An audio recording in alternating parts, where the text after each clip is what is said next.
Assalamualaikum warahmatullahi wabarakatuh. Nama saya Sinta Masitoh, NPM 1804041150, Prodi Ekonomi Syariah. Di sini saya akan menjelaskan materi mikro dan makro. Bagaimana rancangan bangunan ekonomi mikro dan makro Islam? Rancangan bangun ekonomi mikro adalah ilmu yang membahas cara teknik manusia dalam memenuhi kebutuhan primer, sekunder, dan tersier. Adapun tujuan ekonomi mikro yakni menganalisis pasar dan mekanisme yang membentuk harga relatif kepada produk dan jasa. Adapun rancangan bangun ekonomi makro yaitu kegiatan ekonomi secara keseluruhan dengan tujuan mengatasi masalah ekonomi yang dihadapi.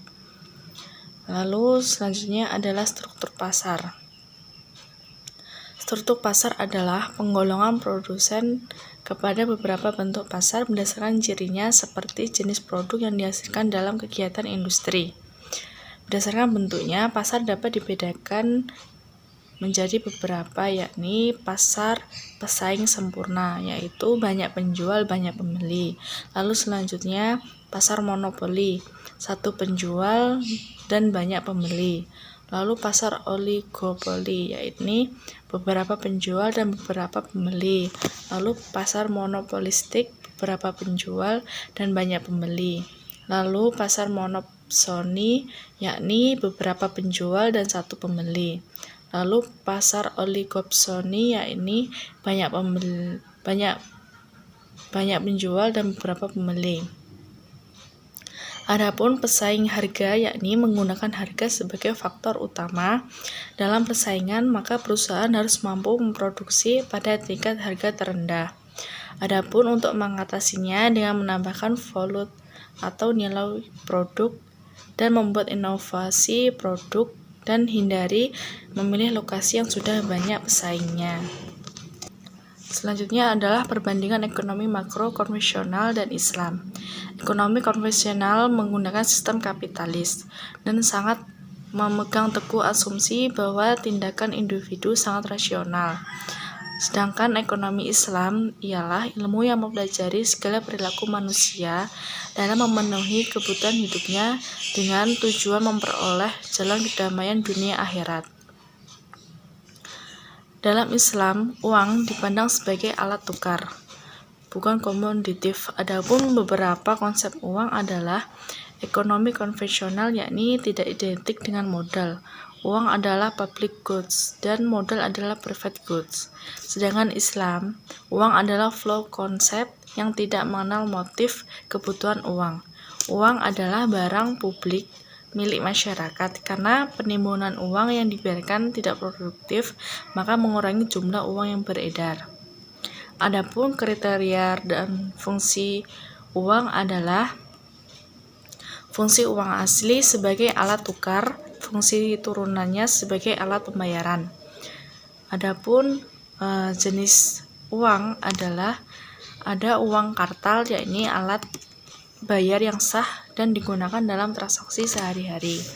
Adapun uang giral adalah uang yang berupa simpanan deposito yang dapat ditarik sesuai kebutuhan.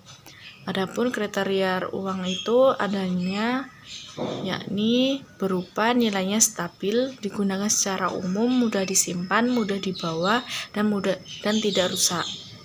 Adapun selanjutnya adalah bentuk-bentuk kebijakan makro.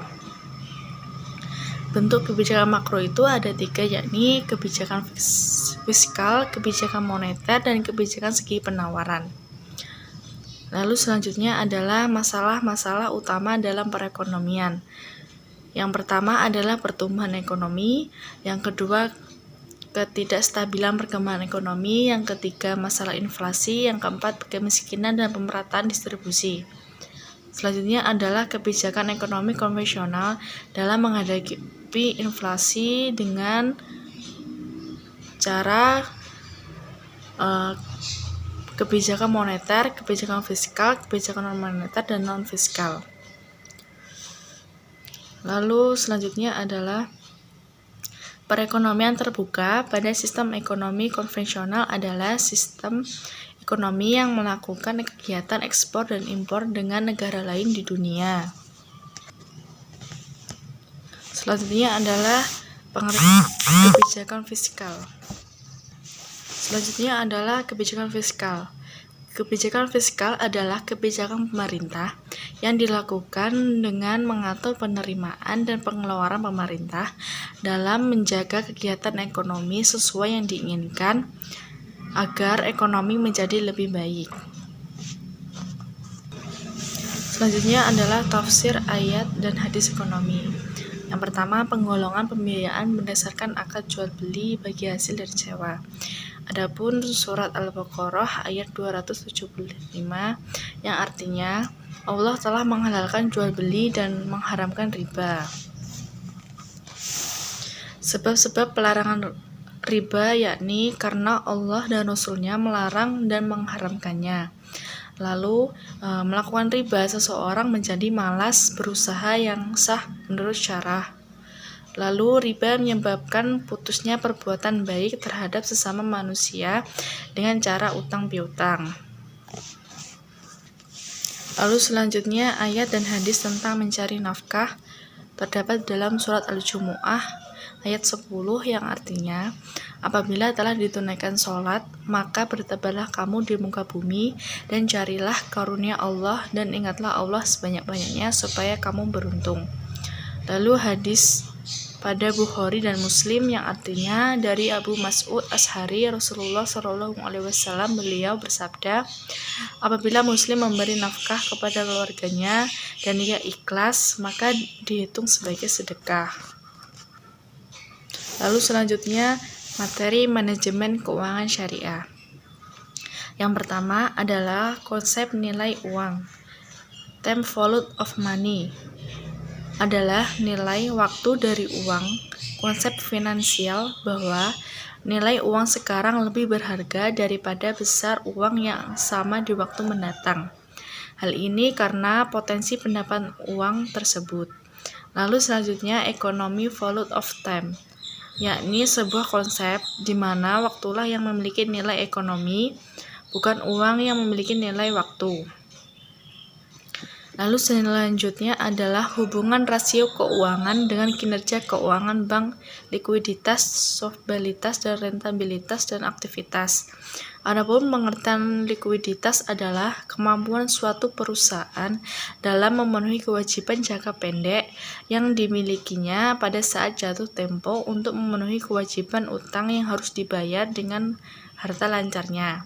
Lalu selanjutnya solvabilitas yakni rasio keuangan yang mengukur kemampuan perusahaan untuk memenuhi semua kewajiban bank baik secara utang jangka pendek maupun utang jangka panjangnya. Lalu selanjutnya rasio rentabilitas yakni bertujuan untuk mengetahui kemampuan bank dalam menghasilkan laba selama periode tertentu. Lalu selanjutnya adalah rasio aktivitas. Rasio yang mengukur seberapa perusahaan dalam memanfaatkan sumber daya manusia yang ada padanya. Lalu selanjutnya pengertian rektur risiko portofolio. Rektur adalah tingkat keuntungan yang didapat oleh investor dalam melakukan investasi. Lalu yang kedua risiko. Risiko adalah bahaya akibat yang dapat terjadi akibat proses yang sedang berlangsung atau kejadian yang akan datang. Lalu selanjutnya portofolio adalah sekumpulan investasi yang dimiliki oleh perusahaan atau korporasi tertentu.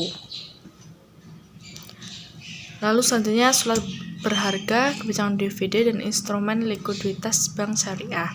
Surat berharga adalah sekuritas dalam pasar uang yang diterbitkan oleh bank serta perusahaan. Adapun kebijakan dividen ialah kebijakan yang menentukan laba yang diperoleh perusahaan untuk investasi kembali dalam aset operasi agar mendorong pertumbuhan perusahaan. Selanjutnya adalah prinsip-prinsip dalam analisis pembiayaan. Ada 5. Yang pertama karakter, yakni kepribadian dan watak calon debitur. Lalu yang kedua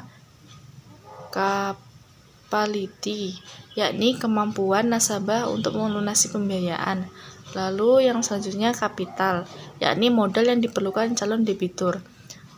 Lalu yang ketiga kolateral, yaitu agunan atau jaminan yang digunakan sebagai alternatif jaminan.